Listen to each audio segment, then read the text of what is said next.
मुख्यमंत्री नीतीश कुमार ने राज्यवासियों को एक और बड़ी सौगात दी। पटना में मुख्यमंत्री ने विकास भवन में बने कंट्रोल सेंटर का उद्घाटन किया। इसके साथ ही उन्होंने स्वास्थ्य विभाग की करोड़ों की कई योजनाओं का शिलान्यास उद्घाटन किया और साथ ही 31 परियोजना का उद्घाटन किया गया, जिस पर 157.3 करोड़ रुपए खर्च किए गए हैं।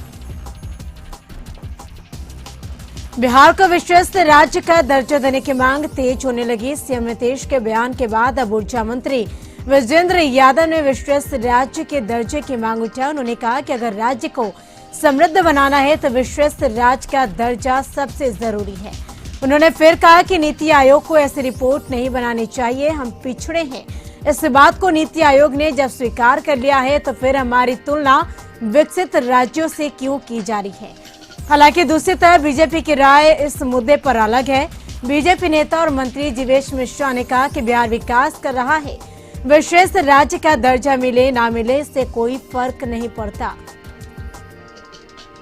पूर्णिया कोऑपरेटिव कार्यालय में जिला के पैक्स सदस्यों की एक बैठक हुई, जिसमें सदस्यों ने जिला प्रशासन के फैसले पर सवाल उठाया। जिला पैक्स संघ अध्यक्ष ने बताया कि पुराने राइस मिलों के अनुबंध को रद्द कर नया अनुबंध कराने पर जोर दिया जा रहा है, जिससे न सिर्फ आर्थिक नुकसान होगा बल्कि समय की भी बर्बादी होगी। बिहार के राज्यपाल फागू चौहान सोनपुर स्थित बाबा हरिहर नाथ मंदिर में रुद्राभिषेक करने पहुंचे। करीब 45 मिनट तक बाबा हरिहर नाथ मंदिर के गर्भगृह में रहकर पूजा अर्चना की। मंदिर के पुजारी सुशील बाबा ने उन्हें विधिवत रुद्राभिषेक पूजा कराया। पूजा अर्चना करने के बाद हरिहर नाथ मंदिर कमेटी की ओर से अंग वस्त्र देकर उनका स्वागत किया गया। राष्ट्रीय ऊर्जा संरक्षण दिवस और इस अवसर पर ऊर्जा मंत्री विजेंद्र यादव कई वाहनों को हरी झंडी दिखाकर रवाना किया। वे ये वाहन शहर गांव में घूमकर लोगों को ऊर्जा संरक्षण को लेकर जागरूक करेगा। तो वही मंत्री ने बिहार को विश्वस्त राज्य का दर्जा देने की मांग की। उन्होंने कहा कि अगर राज्य को समृद्ध बनाना है तो विश्वस्त राज्य का दर्जा सबसे जरूरी है। उन्होंने फिर कहा कि नीति आयोग को ऐसी रिपोर्ट नहीं बनानी चाहिए, हम पिछड़े हैं और इस बात को नीति आयोग ने जब स्वीकार कर लिया है तो फिर हमारी तुलना विकसित राज्यों से क्यों की जा रही है। उन्होंने स्पष्ट तौर पर कहा कि विश्वस्त राज्य का दर्जा मिले यह आज की जरूरत है। बाढ़ बख्तियारपुर रेलवे स्टेशन के पूर्वी केबिन के पास उस समय अफरा तफरी मच गई जब ट्रैक पार करे दो शख्स की ट्रेन की चपेट में आके जिसमें की मौके पर मौत हो गई और दूसरा गंभीर रूप से घायल हो गया, जिससे आनन फानन में स्थानीय लोगों ने इलाज के लिए पीएचसी में भर्ती कराया, जहां चिकित्सकों ने गंभीर हालत को देखते हुए पीएमसीएच रेफर कर दिया। बेरमा फुसो रामरतन हाई स्कूल स्थित आवासीय कार्यालय में शादी बता दें कि समारोह में झारखंड आंदोलनकारी स्वर्गीय खतपत महंतो की 5वीं पुण्यतिथि मनाई गई। यहाँ स्वर्गीय खतपत महंतो की चित्र पर उनके बड़े पुत्र बैजनाथ महतो सहित गणमान्य लोगों ने पुष्प अर्पित कर श्रद्धांजलि दी और नमन किया। राजपुर थाना क्षेत्र के चतरा कानाचट्टी मुख्य मार्ग पर पड़ने वाले चतरा गांव के समीप एक पिकअप वाहन अनियंत्रित होकर पेड़ से टकराने के बाद पुलिया में पलट गई। हालांकि इस घटना में कोई जानमाल का नुकसान नहीं हुआ। प्रत्यक्षदर्शियों के अनुसार पिकअप वाहन चतरा से कानाचट्टी की ओर जा रही थी, जिसमें टमाटर पैक करने वाली ट्रॉली लदी थी। पिकअप की रफ्तार अधिक होने की वजह से वाहन अनियंत्रित होकर सड़क के किनारे पेड़ से टकरा गई और टक्कर इतना जोरदार था कि पेड़ टूटकर गाड़ी में लटक गई। या पेड़ से टकराने के बाद करीब 50 फीट आगे छोटी पुलिया में वाहन पलट गई। गोड्डा जिला के महागामा थाना क्षेत्र अंतर्गत मालखदारा में शराब के नशे में दो पति ने पत्नी के साथ मारपीट की और सिर में दांत से काटकर घायल कर दिया। वहीं पीड़ित पत्नी बीबी गुलशन अपना इलाज कराने महागामा रेफरल अस्पताल आई तो इलाज के दौरान उसने बताया कि उनके पति इलियास अंसारी हमेशा शराब के नशे में धुत होकर उनके साथ मारपीट करते हैं। मधुबनी जिले में उर्वरक और डीएपी के लिए हाहाकार मचा है। हालात ये कि बिस्कोमान के गोदाम से भी किसानों को खाद नहीं मिल रहा है, जिसको लेकर किसान काफी परेशान हैं और आए दिन किसानों के द्वारा बिस्कोमान के गोदामों पर हंगामा जारी है। मुंगेर प्रखंड मुख्यालय के मुख्य बाजार संग्रामपुर के सड़क पर दो सांड आपस में इस कदर भिड़ गए कि स्थानीय दुकानदारों में जहां भय के साथ अफरा तफरी का माहौल बन गया। वहीं कुछ दुकानदार अपने प्रतिष्ठानों को छोड़कर इधर उधर खिसक गए, वहीं आपस में लड़ाई कर रहे।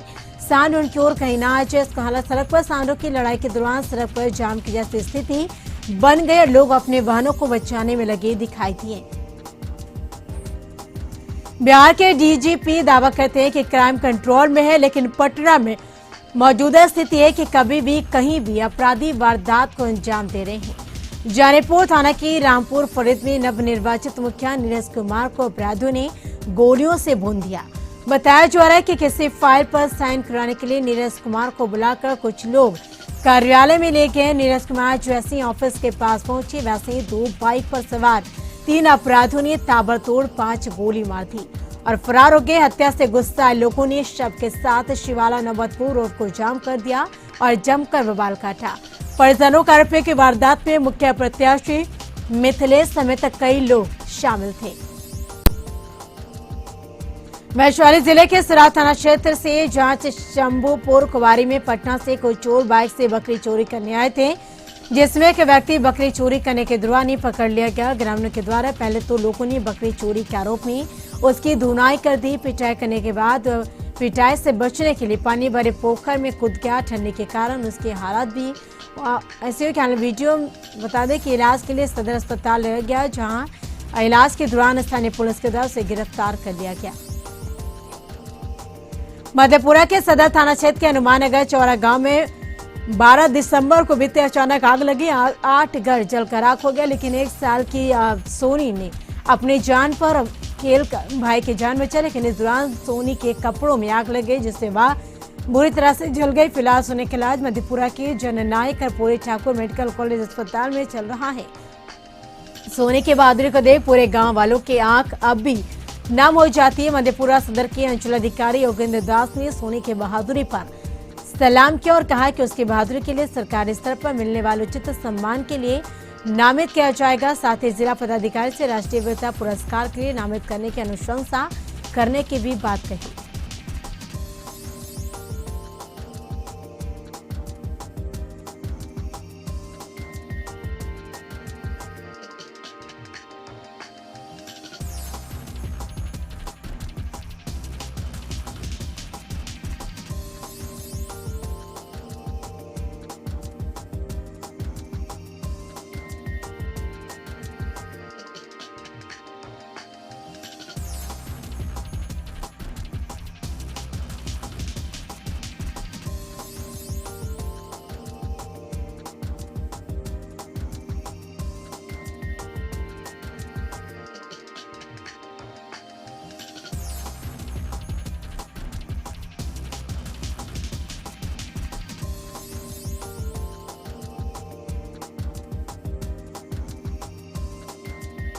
दिसंबर को मुख्यमंत्री आवास का घेराव करेंगे।